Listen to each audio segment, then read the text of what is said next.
বছর জুড়ে হেলিকপ্টারে চড়ে বাংলার আনাচে কানাচে জয় বাংলা কনসার্ট করে দর্শক মাতিয়ে রাখা, কখনো আবার পর্ন তারকা সানি লিওনকে দেশে এনে আলোচনার কেন্দ্রবিন্দুতে থাকা, আবার কখনো নিজ হাতে তালি দিয়ে গানের তালে মাতাতেন পতিত প্রধানমন্ত্রী শেখ হাসিনাকেও। বলছি গান বাংলার ব্যবস্থাপনা পরিচালক ও সঙ্গীত শিল্পী কৌশিক হোসেন তাপসের কথা। গান বাজনার আড়ালে তিনি একজন অন্যরূপের মানুষ। দখল করে নেওয়া টিভি গান বাংলার সাইনবোর্ড ব্যবহার করে তত্তর করে রাতারাতি বনে গেছেন কোটি কোটি টাকার মালিক। সরকার ও প্রশাসনের বিভিন্ন স্তরের প্রভাবশালীদের নানাভাবে সন্তুষ্ট করে হয়ে উঠেছেন অসাধারণ। আর তাই তো বাংলার তানসেন কিংবা মিউজিক মাফিয়া নামে বেশ পরিচিত এই কৌশিক হোসেন তাপস।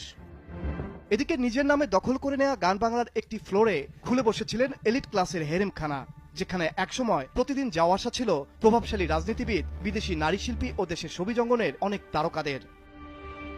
মাঝে মাঝেই তার যাওয়া আসা হতো গণভবনে।